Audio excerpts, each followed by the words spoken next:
오늘 이제 룻기 마지막 시간입니다. 룻기 마지막으로 5번째 시간, 살다 보면 사라진다 라는 제목으로 말씀을 증거하고 함께 기도하겠습니다. 우리 한번 이렇게 옆에 분들에게 다시 한 번만요 이렇게 얘기할까요? 집사님, 살다 보면 사라집니다. 이렇게 한번 얘기해 보겠습니다. 집사님, 살다 보면 사라집니다. 살다 보면 사라집니다. 살다 보면 사라집니다. 룻기는 잊어버리실 수 있어도 살다 보면 사라진다라는 이 말은 잊지 않으실 것 같습니다. 그러면 된 것 같습니다. 이 룻기를 통해서요 정말 힘을 내실 수 있기를 부탁드립니다. 자, 이 룻기는요 이스라엘 역사상 가장 어두운 시기인 사사 시대에 일어난 일입니다. 우리가 나중에 이제 사사기를 같이 보겠지만 이 사사 시대는 영적으로나 사회적으로 정말 가장 혼란스러웠던 시대입니다. 거기에 더해서 흉년이 들어서 경제적으로도 정말로 힘든 시기였습니다. 그래서 이처럼 무너져 내리고 텅 빈 시대, 이 시대상이 나옴이라는 한 여인에게 투영이 돼서 이 룻기 이야기가 시작이 된 것입니다. 그러니까 이것이 그냥 단순히 나옴이라는 한 여자의 인생에 대한 얘기가 아니라 이 이스라엘의 모습이, 이 이스라엘의 당시의 모습이, 영적인 모습이나 이런 사회적인 모습이 이 나옴이라는 여성의 삶을 통해서 지금 이 룻기를 통해서 보여주고 계십니다. 그래서 텅 빈 나오미를 하나님께서 어떻게 회복시키고 어떻게 채우셨는지, 단순히 이 정도의 이야기가 아니라 이 나오미의 그 회복을 통하여서 이 이스라엘이라는 이 나라를 하나님께서 어떻게 회복시키시고 어떻게 채워주실지, 이것을 보여주시는 것이 바로 이 룻기의 이야기다라는 것입니다. 자, 오늘 이제 사장은 이제 룻기의 마지막 부분인데요, 우리가 지난주까지 봤던 내용을 한번 복습을 하고 오늘 말씀에 들어가겠습니다. 지난주에 말씀해 보시면은 룻기 3장에서 룻이 보아스에게 이렇게 얘기를 하죠. 당신은 기업 물을 자이니 당신의 옷자락으로 나를 덮어달라 라고 이렇게 아주 과감하게 보아스에게 룻이 대시를 합니다. 자, 이 기업 물을 자라는 것을 그래서 우리가 지난주에 살펴봤는데, 이 기업 물을 자라는 것은 대신 책임져 주는 사람이라는 뜻입니다. 대신 책임져 주는 사람. 그래서 친척 중에 채무 문제로 인해서 땅을 팔아야 하거나 아니면 그 남의 집에 종살이를 해야 할 때 이 친척이 딱 나서서 대신 그 채무를 갚아주면서 그 친척을 구원을 해주죠. 이걸 기업무룩이라고 얘기를 합니다. 그리고 이렇게 채무를 갚아주는 것뿐만이 아니라 집안의 대가 끊길 때에도 마찬가지입니다. 대신 장가들어서 그 집안의 대를 이어주는 것이 기업무룩이 제도입니다. 근데 여기서 중요한 것이, 왜 하나님께서 이런 제도를 허락해 주셨냐 하면은 그 사람 친척이 종살이로 넘어가는 것을 구해주기 위해서도 그렇지만, 이 하나님께서 그 집안에 그 땅을 주셨는데, 그 땅은 원래대로 말하면 그 집안의 것이 아니죠. 하나님의 것이죠. 그러니까 그 집안이 하나님의 땅을 잃어버리지 않도록 하기 위해서, 그러니까 하나님의 그 땅을 잃어버리지 않도록 하기 위해서 그런 정신을 가지고 하나님께서 이 기업무룩이라는 제도를 주셨다라는 것입니다. 아무튼 이 기업무룩이 제도를 통해서 하나님께서 우리에게 무엇을 가르쳐 주시느냐, 영적인 의미를 제가 지난주에도 말씀드렸습니다. 우리의 모든 죄값을 대신 치러주신 예수님을 예표하는 것이다 라고 제가 지난주에 이렇게 말씀을 드렸습니다. 그러니까 기업무룩이 그러면 예수님의 그것을 예표하는 것이구나 라고 이렇게 이해를 하시면 훨씬 더 이해가 쉬우실 것입니다. 자, 아무튼 룻의 얘기를 딱 듣고요, 보아스는 마치 예상하고 있었다는 듯이 침착하게 반응을 합니다. 내가 그것을 안 하려고 하는 게 아니라 나보다 더 우선권을 가진 친척이 있으니까 일단 그 사람한테 물어봐야 한다. 그래서 우리가 절차를 거치자. 그래서 그 사람한테 먼저 물어보고 그 사람이 안 하겠다라고 하면은 내가 기업 물을 자가 돼서 내가 이 의무를 실행하겠다. 이렇게 보아스가 설명을 합니다. 자, 그렇게 해서 긴장되는 밤이 지나가고 이제 오늘 4장 말씀이 시작이 되는 겁니다. 그래서 1절 말씀부터 보시면요, 보아스가 성문으로 올라가서 거기 앉았대요. 자, 성문은 당시에 사람들이 많이 지나다니는 그런 광장과 같은 곳입니다. 그래서 사람들이 거기서 많이 오고 가고 하면서 사람들이 거기서 만나기도 했고요. 또 특별히 이 성문에서는 그 성읍의 대표들이 모여서 이런 여러 가지 일들을 논의하고 판결을 내리는 장소였습니다. 그래서 구약에 얻은 것에 보면은 왕도 직접 성문에 나가서 백성들의 송사를 맡아보기도 했었습니다. 그래서 성문에 앉는다는 것은 아무나 앉을 수 있는 곳이 아니라 유력자들이나 앉을 수 있는 굉장히 명예로운 곳이었습니다. 보아스가 지금 그곳에 앉았다는 것은 보아스가 굉장히 유력한 사람이었다라는 것을 우리가 엿볼 수 있는 것이죠. 자, 아무튼 보아스가 이 일을 진행하기 위해서 성문 앞으로, 그러니까 광장으로 갔던 것입니다. 그때 마침 기업 물을 자 1순위의 사람이 딱 지나갑니다. 이 사람의 이름이 안 나오죠. 예, 뭐라고 합니까? 그죠? 아무개. 스페인어 성경에는 플라노, 플라노, 베니아까 이렇게 스페인어 성경에 나와요. 이름이 안 나와요. 그냥 아무개라고 얘기를 합니다. 자, 보아스가 성읍장로 10명을 이제 증인으로 모시고, 그 다음에 이 아무개, 이 세뇨르 플라노도 딱 모셔가지고 이제 상황을 이제 차근차근 설명을 하는 겁니다. 자, 나오미 집안의 땅에 기업 무르기를 해야 되는데, 당신이 우선권자인데, 그리고 나는 그 다음 순서다. 그런데 보니까 우리 말고는 없다. 그랬더니 그 아무개 씨가 어떻게 얘기를 합니까? 아, 그럼 내가 하겠다고 그렇게 얘기를 하는 거예요. 내가 하겠다고. 이 사람이 가만 보니까 이 땅을 물으면 그 땅이 자기 거가 될 것 같은 거예요. 그러니까 하겠다고 한 것 같습니다. 그런데 이제 보아스 입장에서 보기에는 이 사람이 너무 쉽게 얘기하니까 이 사람이 그냥 땅만 보고 결정을 한 것 같아 보이는 거예요. 그래서 보아스가 다시 한번 자세하게 설명을 해줍니다. 이 사람아, 이게 단순히 땅만 사서 책임지면 되는 게 아니라 나오미의 며느리인 룻과 결혼을 해서 아들을 낳아가지고 그 집안의 이름으로 이거를 해줘야 된다라고 조금 더 이제 자세하게 설명을 해주지요. 자, 이렇게 했더니 이 아무개 씨가 어떻게 합니까? 그럼 나는 못한다고 이렇게 얘기를 하는 겁니다. 아이고, 땅까지는 내가 어떻게 해줄 수 있을 것 같은데 결혼을 해서 아들을 낳아가지고 그 집안 명의로 해줘야 된다? 이거는 나한테 손해가 될 것 같으니까 나는 못 해주겠다고 그러면서 거절을 합니다. 참, 여러분, 이것을 보면은요, 여기 이 상황을 통해서도 우리가 이 보아스의 헤세드를 알 수가 있습니다. 이 기업 무르기는 뭐를 더 얻는 게 아니라 사실은 손해보는 것입니다. 자기의 권리를 내려놓고 손해를 보면서 다른 집안을 세워주는 것, 이게 기업 무르기의 정신이에요. 근데 보아스는 나오미와 룻 집안을 회복시키기 위해서, 그 집안을 책임져 주기 위해서 보아스는 기꺼이 손해를 감수하죠. 예수님도 그렇습니다. 우리를 구원하기 위해서 예수님은 기꺼이 손해를 감수하셨습니다. 오늘 찬양팀이 딱 찬양을 해주네요. 하늘 영광 버리고 이 땅에 오셨죠. 이 땅에 오셔서 예수님의 생명을 우리를 위하여 주셨습니다. 그러면서 우리를 대신해서 죄값을 대신 치러주시고 우리를 회복시키시고 다시 생명을 주셨죠. 이게 바로 예수님의 마음 헤세드이며 보아스가 그 헤세드를 베풀고 있다라는 것입니다. 계속해서요, 7절 말씀을 보겠습니다. 7절 말씀에 보니까 이 아무개 씨는요, 자기는 못하겠다고 하면서 어떻게 하냐면 신발을 벗어줘요. 신발을요. 이 신을 벗어준다는 것은 우리가 생각하기엔 아니 왜 지저분한 신발을 벗어줄까? 우리가 생각하기엔 그런데 오늘 7절과 8절에 보면은 나오죠. 이것은 이 신을 벗어주면서 그 사람한테 주면서 이것을 얘기하는 겁니다. 나의 권리를 포기하겠다. 그리고 당신에게 양도하겠다라는 표시입니다. 이해되셨죠? 오늘날에는 공증인도 불러가지고 계약서에 사인을 하고 공증도 하고 이렇게 하지만 그 당시에는 그렇게 하지 않고요. 증인들 앞에서 신발을 벗어주면 그것으로 이게 성립이 되는 거였습니다. 그래서 여러분, 모세가 하나님 앞에 나아갈 때 신을 벗고 나갔던 그 장면이 생각나십니까? 왜 신발을 벗었을까요? 자기의 모든 권리를 다 내려놓고 하나님 앞에 나가는 거예요. 이런 의미에서 오늘 말씀이 이해가 될 수 있는 것입니다. 자, 그렇게 신발을 벗어주면서 증인들 앞에 권리가 양도가 되고요. 이제 보아스가 공식적으로 선포를 합니다. 내가 나오미 집안의 기업 물을 자가 되겠습니다. 라고 이렇게 사람들 앞에서 공식적으로 선포를 합니다. 그래서 이렇게 절차가 맞춰지고 이제 13절입니다. 13절에 보아스와 룻이 드디어 결혼을 하고 아들을 낳습니다. 이 아들의 이름이 무엇일까요? 오벳입니다.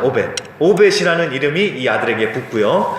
나오미에게 생명의 회복자로 주신 하나님의 선물이 됩니다. 그래서 16절에 보니까 나오미가 이 아기를 받아서 양육을 하지요. 자, 나오미의 인생은 텅 빈 인생이었습니다. 룻기 1장에 보면은요. 그런데 이제 그리고 마라 괴로운 인생이었습니다. 하지만 이제 룻기 4장에 오니까 어떻게 됐습니까? 이제 다시 그 인생이 채워지고 진짜 나오미 기쁨으로 회복이 됐다라면서 오늘 이야기가 거기까지 진행이 되는 것입니다. 여기까지는 이해가 되셨죠? 자, 그런데 오늘 말씀이 거기서 끝나지 않습니다. 18절부터 보면은 마치 에필로그처럼요, 부록이 하나가 더 붙어요. 그게 뭐냐면 족보 이야기가 나옵니다. 족보 이야기요. 이 18절에 베레스의 계보가 이러하니 하면서 22절에 오벳 이야기가 나와요. 보아스가 오벳을 낳았고 오벳은 이새를 낳았고 이새는 다윗을 낳았더라 하면서 오늘 말씀이 이렇게 끝납니다. 그러니까 이게 무슨 얘기입니까? 이 다윗의 할아버지가 누구인가요? 바로 이 보아스가 낳은 아들인 이 오벳이 된다라는 것입니다. 그러니까 이 오벳이 이새를 낳고 이새가 다윗을 낳으면서 이 계보가 이렇게 쫙쫙쫙 이어져 간다라는 것입니다. 그러니까 여러분, 다윗이 누군지 아시죠? 다윗 하면은 이스라엘 역사상 최고의 왕이죠. 그런데 이스라엘의 역사만 다윗이 움직였던 게 아니라 하나님의 역사를 움직이는데 이 다윗이 쓰여졌습니다. 그리고 여러분, 더 중요한 것은 이 다윗의 후손을 통해서 누가 오셨습니까? 그리스도 예수가 오셨죠. 그래서 이번 주 우리가 수요일날 이제 성탄 예배로 모이는 것 아닙니까? 자, 이게 무슨 얘기냐 하면은요, 이 룻기가 단순히 나오미라는 한 사람의 이야기, 그리고 보아스와 룻의 훈훈한 그냥 아름다운 이야기, 이 정도의 이야기가 아니라 더 큰 하나님의 구원의 역사 가운데 이루어진 이야기다라는 것을 우리가 이 부분을 통해서 이해를 해야 된다라는 것입니다. 그러니까 이게 한 사람, 그냥 한 가정이 옛날 예전에 그냥 망했다가 다시 회복됐다, 이 정도 이야기인 줄 알았는데 알고 보니까 이게 단순히 그 한 사람 얘기, 한 가정의 얘기가 아니라 이게 하나님의 구원의 역사의 이야기구나라는 것을 이 룻기의 마지막 부분에서 우리가 깨닫게 된다라는 것입니다. 이게 여러분 정말 놀라운 이야기예요. 이게 정말 놀라운 사실입니다. 이 사사시대는 암흑기예요. 그런데 이 시대를 회복하고 구원하기 위해서 하나님께서 어떻게 일하시느냐, 막 사람들을 불러 모아가지고 막 회개 기도시키시고 금식 기도시키시고 이런 큰 스케일의 막 어마어마한 일을 벌이신 것이 아니라 하나님께서 나오미라는 한 사람에게 집중을 하세요. 그리고 이 나오미 한 가정에 집중하시면서 이 가정을 통해서 역사하심으로써 나라와 민족을 변화시키시고 하나님의 구원의 역사를 이뤄 가신다라는 것입니다. 이것을 우리가 룻기를 통해서 봐야 되는 것입니다. 근데 제가 이게 좀 어려운 얘기입니다. 그럼에도 불구하고 제가 계속해서 강조하는 이유가 있습니다. 왜냐하면 오늘 설교의 제목처럼요, 바로 이것 때문에 살다 보면 사라지는 이유가 되기 때문에 그렇습니다. 여러분, 하나님은요 항상 일하시면서 역사하고 계십니다. 룻기를 잘 보면은 하나님은 직접적으로 이렇게 땅 출현을 안 하세요. 그냥 평범한 사람들의 삶 뒤에서 하나님은 역사하시면서 하나님의 계획과 뜻을 이뤄가고 계십니다. 여러분, 살다 보면 사라진다고 제가 계속 얘기하잖아요. 이게 밑도 끝도 없이 그냥 살다 보면 좋은 일이 생기겠지 해서 제가 그렇게 하는 얘기가 절대 아닙니다. 우리 눈에는 보이지 않아도 우리의 삶 속에서 하나님께서 함께 하시고 일하시고 계시기 때문에 그 하나님 때문에 살아보자라는 희망이 생긴다라는 것입니다. 이해가 되시겠습니까? 그냥 집사님 살다 보면 어떻게든 살아줘요, 그냥 밑도 끝도 없이 제가 하는 얘기가 아니라 하나님이 우리의 삶 가운데 역사하고 계시고 하나님께서 우리의 삶을 붙들고 인도하시기 때문에 그래서 살다 보면 사라진다라는 것입니다. 하나님 때문이라는 것입니다. 여러분, 살다 보면 내가 원치 않았던 일들이 벌어지기도 합니다. 그럴 때 낙심하거나 마음이 다운되지요. 그럼에도 불구하고 살아보자고 외치고 일어날 수 있는 이유가 무엇입니까? 바로 하나님 때문이라는 것입니다. 내 뜻보다 더 크신 하나님의 계획이 지금 계속해서 진행 중에 있기 때문에 그 하나님 때문에 그 하나님 바라보고 살다 보면 사라진다라는 것입니다. 제가 매년 11월이 되면은요, 한국 오륜교회에서 주최하는 다니엘 기도회가 있습니다. 21일 동안 전 세계 올해는 13,000교회가 참여를 했다고 하는데요. 전 세계 13,000여 교회가 인터넷으로 딱 연결이 돼가지고요, 동시에 같은 시간에 예배하고 같이 기도하는 행사입니다. 이 아르헨티나에서는 작년에 아르헨티나 순복음교회에서 이것을 맡아가지고 했는데, 그때 저도 참 은혜 많이 받았고요. 그랬었는데, 올해는 이 파라과이에는 이 다니엘 기도회가 안 알려진 것 같습니다.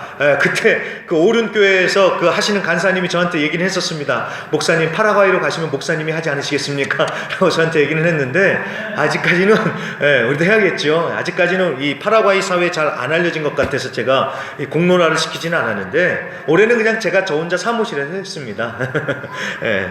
자, 그 역시나 큰 은혜를 받았는데, 그 가운데요, 하루 강사로 나와서 간증을 하신 그 신효철 장로님 얘기를 잠깐 좀 제가 하려고 합니다. 신효철 장로님이요. 이분이 판자촌에서 태어나고 그 5평밖에 안 되는 그 판자촌에서 태어나고 거기서 살았대요. 정말 어렵게 살았죠. 그 집안에 정말 아무도 예수님을 믿지 않았는데 오직 한 명, 누님만 예수님을 믿었대요. 누나만요. 누나만. 그런데 이 누나가 7살에 죽고 맙니다. 7살이에요. 7살. 7살짜리가 그냥 죽었어요. 무슨 일이 있었냐면은 당시에 이 장로님이 100일도 안 된 털에서 애기죠. 엄마가 젖을 물리고 있었던 거예요. 근데 7살짜리 누나가 엄마 배고파요 하니까 엄마가 어떻게 얘기를 했겠습니까? 너는 예수님도 잘 믿고 넌 착하니까 그냥 네가 좀 챙겨 먹어라. 네가 알아서 밥 차려 먹어라. 엄마가 이렇게 얘기를 한 거예요.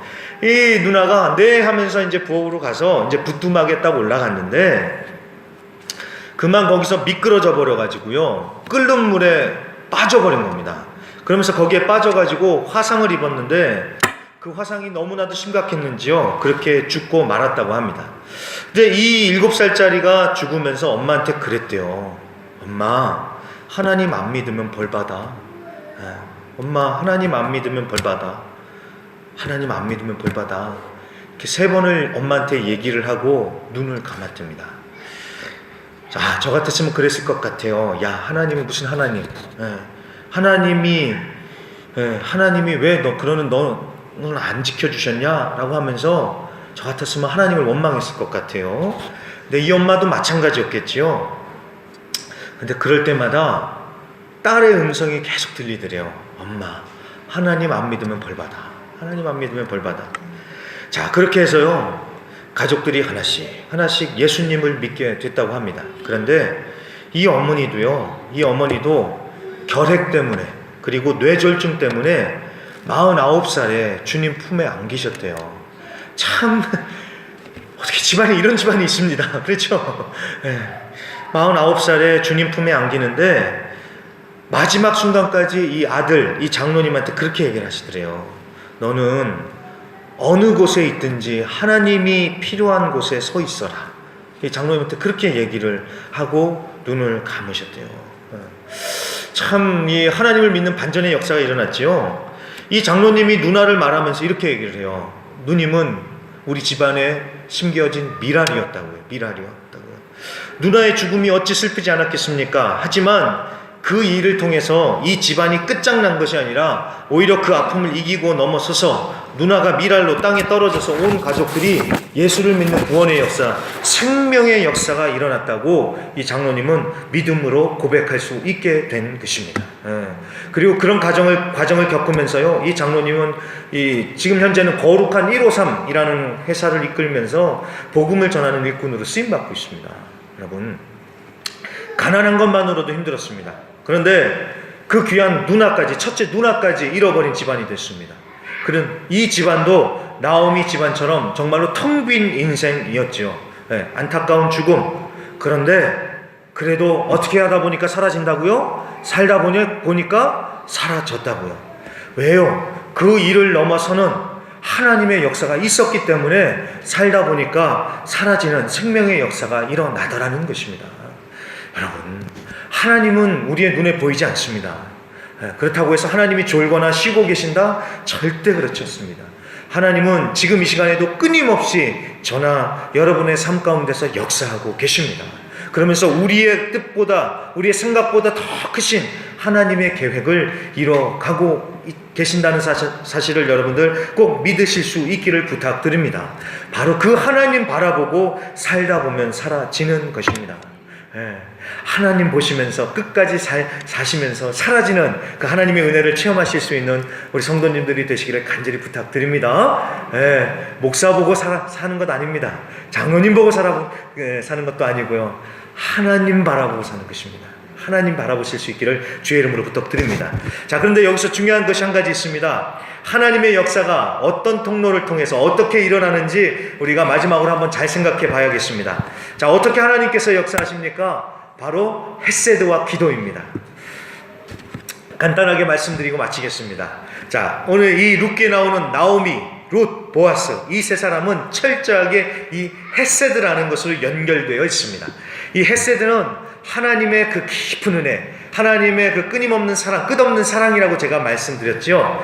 계산기 두드리면서 하는 그런 사랑이 아니라 넘치도록 베풀어 주시는 그 하나님의 사랑과 은혜를 이 세 사람은 서로에게 베풀어 주었습니다. 그래서 이러한 헤세드의 관계를 통해서 하나님이 역사를 하시고 하나님의 섭리가 이루어지더라는 것입니다. 여러분, 이 부분이 이번 룻기를 통해서 제가 매번 강조하는 부분입니다.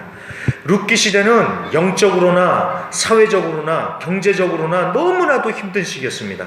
자, 이렇게 어렵고 힘들면 사람이 여유도 없어지고 마음이 메마르고 각박해지고 짜증나고 그렇게 되지요. 자, 그럴 텐데도 불구하고 나오미도 그렇고 룻도 그렇고 보아스도 그렇고 서로에게 짜증을 내고 서로 화내고 그러지 않고 오히려 자기 자신보다는 상대방을 생각해주고 상대방을 배려해주고 나누고 도와주고 이런 헤세드의 삶을 살았습니다. 이런 헤세드를 베푼 이 사람들을 통해서 하나님은 헤세드로 갚아주셨고 헤세드의 은혜, 채워주시는 은혜를 베풀어 주시면서 하나님의 역사를 이뤄가더라는 것입니다. 여러분, 잘 생각해 보세요. 나오미가 자기 생각만 해서 룻을 계속해서 집착해서 그 며느리를 붙들고 있었다면 이런 역사는 안 일어났겠죠. 룻도 마찬가지입니다. 자기 생각만 해서 어머니 버리고 떠나서 살았다면 이런 하나님의 헤세드의 은혜를 체험하지 못했겠죠. 보아스도 마찬가지입니다. 보아스도 마찬가지로 그 과부들 아이고 그냥 쌀 한 가마니만 주고 끝내버리지 이렇게 했다면은 보아스 역시 하나님의 구원의 역사에 동참하는 이런 은혜는 체험하지 못했겠지요. 헤세드를 베푸니까 하나님께서 그 베푼 헤세드를 통해서 역사하시고 그 사람에게 헤세드로 갚아주시더라는 것입니다. 제가 이 얘기를 왜 하냐면요, 여러분, 오늘날 우리가 살고 있는 이 시대도 룻기 시대와 똑같습니다. 이 시대 정말 영적으로 악합니다. 이제 주님 오실 날이 멀지 않았다라고 얘기할 정도로 이 시대는 정말로 악한 시대입니다. 게다가 이 시대 영적으로만이 아니라 경제적으로도 힘들지요. 어렵고 불경기입니다. 자, 이럴 때 어떻게 살아야 되겠습니까? 룻기를 보라는 거예요. 어렵고 힘들다고 서로 막 으르렁거리면서 서로 잡아먹으려고 그러지 말고 서로 짜증내지 말고 그럴 것이 아니라 어떻게 하라고요? 헤세드, 하나님의 사랑과 은혜를 나누면서 살자는 것입니다. 이를 악물고 독하게 살아보자가 아니라 헤세드, 예수님의 마음을 가지고 다른 사람을 채워주려고 할 때 하나님의 역사가 그것을 통하여서 일어나고 하나님의 은혜가 부어져서 다른 사람만 채워지는 게 아니라 내 삶이 회복되고 내 삶이 채워진다라는 것입니다. 이것을 우리가 룻기를 통해서 배워야 된다라는 것입니다. 여러분, 이 어려운 때일수록 더욱더 마음을 여실 수 있는 우리 성도님들이 되시기를 부탁드립니다. 우리 성도님들이 마음을 더 여시고 다른 이들에게 헤세드의 사랑을 베풀고 할 적에 그 상황을 통하여서 하나님께서 역사하신다는 거예요. 놀라운 기적의 역사, 생명의 역사를 만들어 가신다라는 것입니다. 헤세드를 꼭 기억해 주십시오. 그리고 한 가지가 더 있습니다. 또 하나는 기도입니다. 기도. 오늘 말씀에도 보면 11절도 그렇고요, 14절도 그렇고 축복하면서 기도하는 모습이 나와요. 축복하면서 기도해요. 그런데 이 룻기를 잘 읽어보시면 룻기에는 7번의 축복 기도가 나옵니다. 예를 들어서 1장에 보면은 나오미가 며느리들을 떠나보낼 때도 기도합니다. 여호와께서 너희를 선대하시기를 원한다 라면서 나오미가 며느리들을 축복하면서 기도를 합니다. 근데 여러분, 어떤 놀라운 일이 벌어집니까? 룻기 4장에 보면은요, 이 기도가 실제로 이루어져서 며느리 룻이 하나님의 선대, 하나님의 헤세드의 역사를 체험하지요. 그런데 이 기도만이 아니라 룻기에 나오는 7번의 기도가 다 그렇습니다. 하나님께 기도하고 다른 사람들을 축복하면서 기도했더니 이 기도한 대로 하나님께서 전부 들으시고 응답해 주시고 이루어 주시더라는 것입니다. 그러니까 여러분, 우리가 무엇을 배워야겠습니까? 놀랍게도 하나님은 이 기도를 통해서 하나님의 역사를 이뤄 가시더라는 것입니다. 당연한 얘기인데 우리가 잘 안 하죠. 여러분, 이게 기도의 미스터리입니다. 저도요, 그런 생각 많이 해요. 아니, 우리가 기도를 안 해도 하나님은 하나님을 잘 하시던데 뭐 그거 굳이 기도하나? 우린 그렇게 생각할 수도 있습니다. 그렇게 생각할 때가 많지요. 근데 성경을 잘 보시면은 하나님은 하나님의 백성들에게 기도하라고 하시면서요, 그 기도를 통해서 하나님의 역사를 이뤄 가시더라는 것입니다. 기도 안 해도 하나님이 다 알아서 하시면 될 텐데 굳이 하나님은 구하라고, 찾으라고, 두드리라고 하시면서 그 기도를 통해서 하나님의 역사를 이뤄 가시더라는 것입니다. 어저께 청년들하고 성경 공부를 하는데 마태복음 7장이었습니다. 마태복음 7장에 보면 무슨 얘기 나오는지 아세요? 구하라, 찾아라, 두드리라. 왜요? 하나님은 우리 아버지가 되시는 좋은 분이셔서 우리에게 좋은 것을 주시기 때문에 우리는 하나님께 구하고 찾고 두드릴 수 있다고.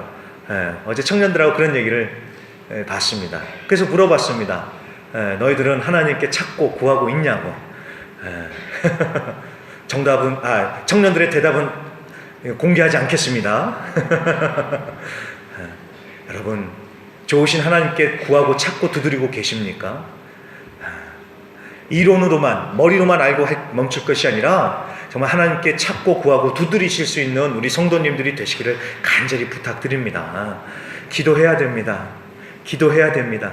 기도해야지 하나님의 살아계심을 체험하는 것이고요. 기도해야지 하나님의 일이 되어지는 것을 우리가 우리의 눈으로 볼 수 있습니다.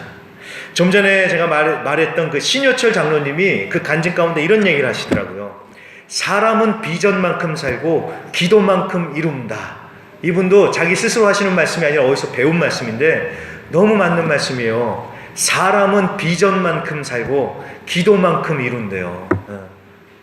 정말 우리가 정말 비전을 가져야 되겠고요. 정말 기도해야 된다라는 생각이 들었습니다. 자, 말씀의 결론을 맺겠습니다. 여러분, 아무리 어려워도 살다 보면 사라지는 것입니다. 우리를 붙드시고 역사하시는 그 하나님이 계시기 때문에, 그 하나님을 바라보고 믿기 때문에 살아야지 사라지는 것입니다. 꼭 하나님을 바라보실 수 있길 부탁드리고요. 그리고 살아보겠다고 이를 악물고 독하게 사는 것 아닙니다. 어려울 때일수록 더욱더 헤세드, 하나님의 은혜와 사랑을 나누고 베풀며 사는 것입니다. 예수님의 마음을 가지고 사는 것입니다. 그리고 잊지 마십시오. 기도입니다. 기도하면서 살아내는 것입니다. 그래서 우리 성도님들, 이제 룻기가 끝났습니다. 나중에 룻기를 계속해서 묵상하시면서 읽어보시는 가운데요, 그때 목사님이 그런 말씀을 했는데 라면서 다시 기억하시면서요, 하나님의 마음, 하나님의 뜻을 기억하시면서 끝까지 하나님의 은혜로 사시다가 승리하시는 우리 순복음의 성도님들이 되시기를 주님의 이름으로 간절히 부탁드립니다.